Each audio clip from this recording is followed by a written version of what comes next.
Tolong penjelasannya surah Yunus ayat 3. Dia bersemayam di atas arsh untuk mengatur segala urusan. Karena banyak yang beranggapan bersemayam layaknya manusia. Terima kasih. Ini sudah kita jelaskan sebenarnya ya. Mungkin yang bertanya tidak sempat hadir di pasal keempat Minhajul Muslim. Kita sudah masuk ke pasal keberapa ini? Ke-8 kalau salah ya. Masalah hari kiamat. Jadi Allah subhanahu wa ta'ala bersemayam di atas arsh. Allah subhanahu wa ta'ala melihat. Allah subhanahu wa ta'ala mendengar. Allah subhanahu wa ta'ala mengetahui. Yani, mengawasi, kan itu.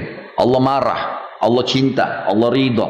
Semua itu nama-nama dan sifat Allah wajib kita imani sebagaimana apa adanya. Kata Imam Syafi'i rahimahullah, saya beriman kepada apa yang Allah sampaikan tentang dirinya seperti yang Allah inginkan, gitu kan. Dan saya juga beriman kepada apa yang disampaikan Rasulullah SAW sebagaimana apa yang diinginkan oleh Rasulullah SAW. Jadi kita harus memang seperti itu konsepnya. Kalau masalah Allah SWT dikatakan bersemayam, ya bersemayam di atas arsh. Tapi tidak boleh ada penyerupaan dengan makhluk. Tidak bisa, tidak jangkau. Bapak Ibu sekalian, akal kita ini dengan anggota tubuh, hati nurani, anggota tubuh, tangan, kaki, segala ini diberikan oleh Allah sebagai fasilitas untuk tunduk pada wahyu. Pahamin poin ini ya. Jangan wahyu yang Bapak Ibu korek-korek dengan akalnya, maunya wahyu sesuai dengan akalnya, nggak bisa. Kalau kita dahulukan akal, apa standarisasinya? Misal gini, kalau kita semua ini punya akal pikiran kita berbeda-beda semuanya. Yang satu suka kuning, yang satu suka kuning, yang satu suka biru, yang satu suka hijau, beda-beda warna, beda-beda bentuk, beda-beda jenis makanan, beda-beda keinginan kendaraan dan seterusnya. Baik, akal manusia berbeda-beda, diatur oleh wahyu. Wahyu yang mengatur, ada standarisasi. Bayangkan kalau kita balik, akal yang mengatur wahyu, akal siapa yang jadi standar? Itu. Bapak Ibu kalau kerja di satu perusahaan yang harus tunduk, kita tunduk ke peraturan perusahaan atau perusahaan tunduk dengan akal-akal otak-otaknya pegawai-pegawai? Tentu saja pegawai tunduk kepada peraturan perusahaan. Bayangkan kalau saya buat perusahaan, semua pegawai saya harus ikutin otaknya mereka semua. Jadi mereka semaunya masuk kapan, mereka pakai baju terserah, mereka berbuat semaunya, ambil uang semaunya. Kacau balau lah perusahaan itu. Harus ada standarisasi. Wahyu itu standarnya, hukum. Semua otak harus tunduk di situ. Karena kalau akal yang kita dahulukan harus wahyu ikut akal, kita akan protes. Kenapa laki-laki dan perempuan saja? Kenapa tidak ada jenis kelamin yang ketiga? Kenapa sholat duhur 4 rakaat? Kenapa sholat 5 kali? 1 kali saja. Dan gitu. Terusnya kita akan banyak protes tuh. Kenapa ada malam dan siang? Kenapa harus ada begini? Kenapa harus ada begitu? Kenapa harus ada pisang? Kenapa harus ada anjing? Kenapa harus ada babi? Banyak. Akal tidak bisa kalau dilepas, tidak dikontrol oleh wahyu, dia akan kemana-mana. Kacau balau semuanya. Maka harus ditundukkan dengan akal kita. Dengan wahyu. Wahyu menyampaikan tentang nama-nama dan sifat Allah. Kita harus imani apa adanya. Sampai ada penjelasan dari wahyu. Wahyu cuma menyampaikan Allah punya telapak tangan. Allah punya kaki. Allah punya penglihatan, pendengaran. Tapi Allah katakan dalam Al-Quran, Laisa kamitslihi syai'un wa huwas sami'ul basir. Allah itu tidak menyerupai siapapun, gitu kan? Apapun, dan dia maha mendengar lagi maha melihat. Jadi kita harus tahu masalah itu. Masalah Allah SWT beristiwa, bersemayam di atas arsy-Nya dengan kemahabesarannya. Imani masalah itu. Makanya Imam Malik rahimahullah pernah ditanya seseorang lalu dia berkata, wahai Imam, bagaimana sih caranya memahami istiwa? Seperti tadi pertanyaan, apakah seperti manusia bisa difahamin begitu? Manusia yang naik di atas singgasana? Lalu kata Imam Malik rahimahullah kalimat yang bijak, orang yang punya ilmu dalam masalah yang dia mengatakan, istiwa sudah maklum, bersemayam itu jelas, nggak ada sesuatu yang perlu dipertanyakan. Dalam bahasa Arab istiwa jelas adalah naik ke atas singgasana, gitu kan. Kemudian dikatakan kaifiyahnya majhul, bagaimana prosesnya tidak jelas buat kita karena tidak disampaikan dalam wahyu. Kita imani apa adanya. Was-su'al anhu bid'ah, bertanya tentang itu adalah perbuatan bid'ah, gitu kan. Imam Malik menutup pintu itu karena berbicara dengan tentang zatnya Allah itu tidak bisa terlalu jauh kecuali ada dalil yang menjelaskan. Allahu a'lam. Ini yang bertanya bisa kembali juga Bapak Ibu sekalian kembali ke materi kita di YouTube sudah ada tentang kajian Minhajul Muslim pasal keempat tepatnya, beriman pada asma dan sifat Allah. 2. Di mana keberadaan Allah itu, Pak Ustaz?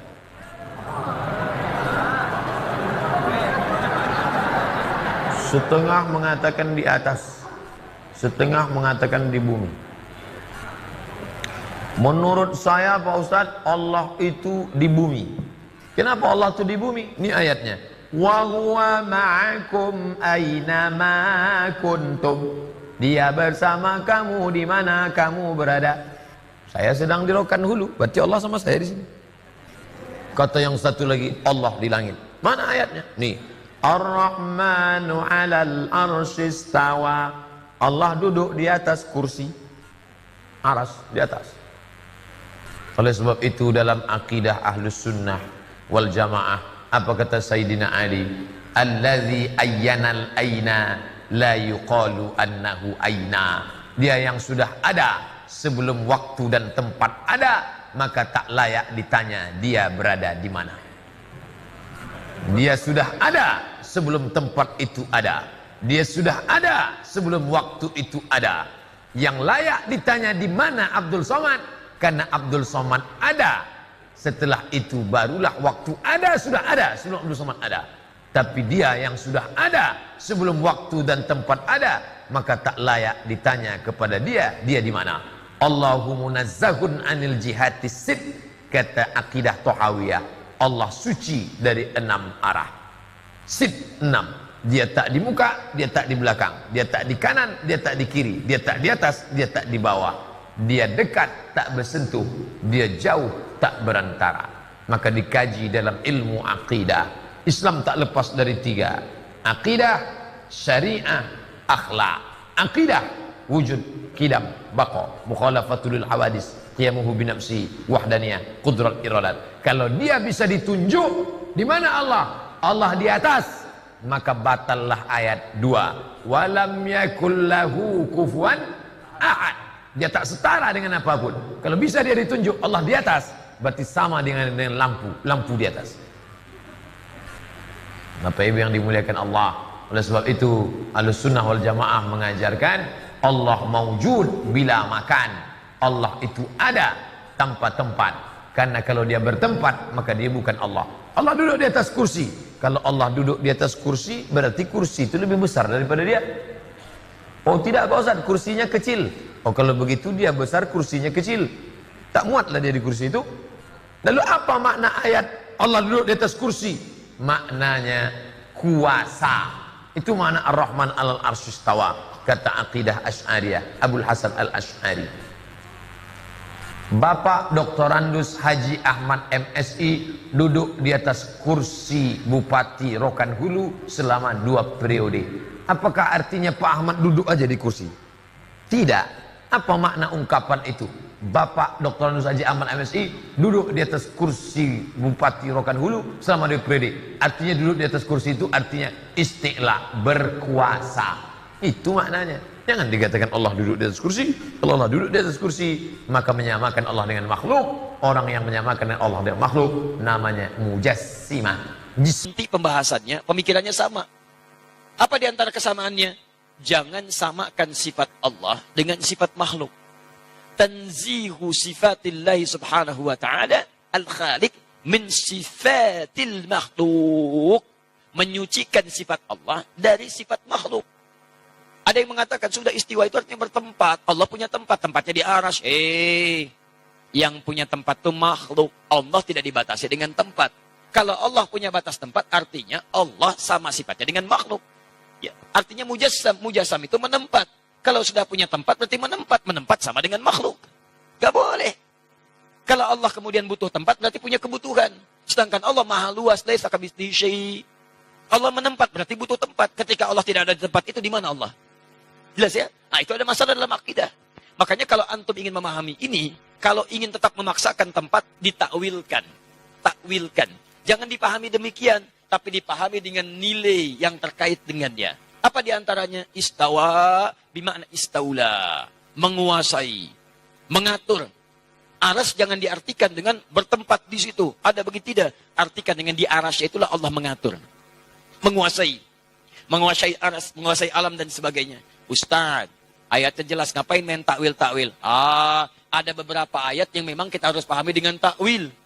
Contoh, misal, teman-teman sekalian,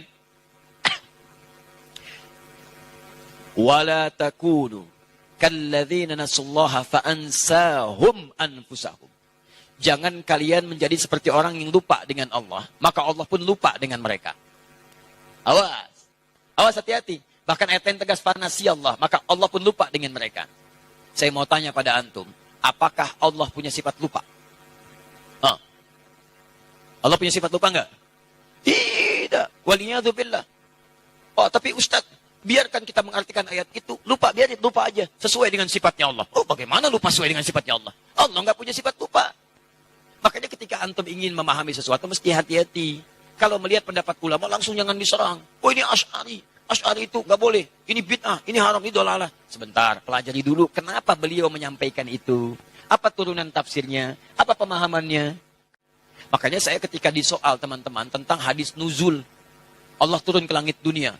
Ustaz Adi mengingkari hadis nuzul. Ah, antum yang kurang gaul. Antum kurang piknik. Kapan saya mengingkari hadis itu? Kalau saya mengingkari, saya nggak akan sampaikan hadisnya. Saya meyakini hadis itu. Bahkan hadis itu disampaikan oleh riwayat Tabaqah pertama oleh 30 orang sahabat paling thiqah.